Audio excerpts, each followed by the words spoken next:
किसान की बेटी। एक बहुत गरीब किसान था। वह अपनी बेटी के साथ एक छोटी सी झोपड़ी में रहता था। उसके पास खेती करने के लिए कम जमीन थी। उसकी फसल को बेचकर उसे बिल्कुल थोड़े से पैसे मिलते थे। उन रुपयों से वे लोग ठीक से खाना भी नहीं खा पाते थे। वह राजा के पास अपनी समस्या लेकर आया। राजा दयालु थे। उन्होंने किसान को अपनी जमीन में से कुछ जमीन दे दी। उन्होंने कहा, यह जमीन तो हमारी ही रहेगी, लेकिन तुम उस पर उगने वाली फसल रख लेना। किसान ने राजा को बहुत बहुत धन्यवाद दिया। एक दिन वह खेत की जुताई कर रहा था। तभी उसका हल किसी कठोर चीज से टकराया। उसने वहां खोद कर देखा तो उसे सोने की एक ओखली मिल गई। किसान ईमानदार था। उसने अपनी बेटी से कहा, हमें यह ओखली राजा के खेत में मिली है। जिसकी जमीन है उसी की यह ओखली भी है, इसलिए हमको इसे राजा को लौटा देना चाहिए। किसान की बेटी बोली, नहीं पिताजी, आप ऐसा मत कीजिए। आपको सिर्फ ओखली मिली है। यदि राजा ने आपसे इसकी सोने की मूसल मांगी तो आप क्या करोगे? आप इस ओखली को अपने पास ही रखिए।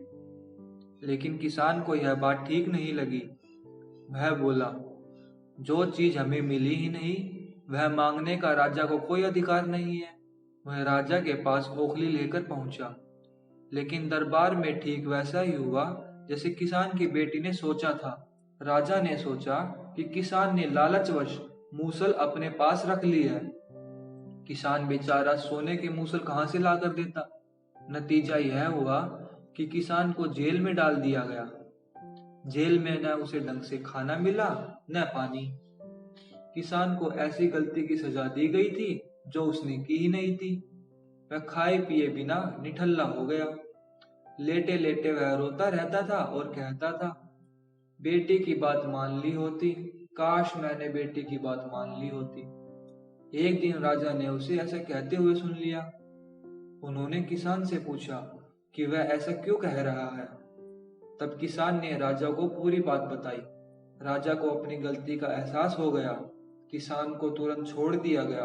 किसान की बेटी को राजा ने दरबार में बुलाया। उससे बातें करने के बाद राजा को पता चला कि वह कितनी बुद्धिमान है। किसान की बेटी को राज्य के खजाने का मंत्री बना दिया गया। उन्हें रहने के लिए घर और सभी सुविधाएं दी गई। किसान और उसकी बेटी सुख से रहने लगे। किसान को थोड़ा कष्ट जरूर झेलना पड़ा, लेकिन अंत में जीत सच्चाई की हुई। इसलिए हमें हमेशा सच का साथ देना चाहिए और हमें हमेशा सच बोलना चाहिए।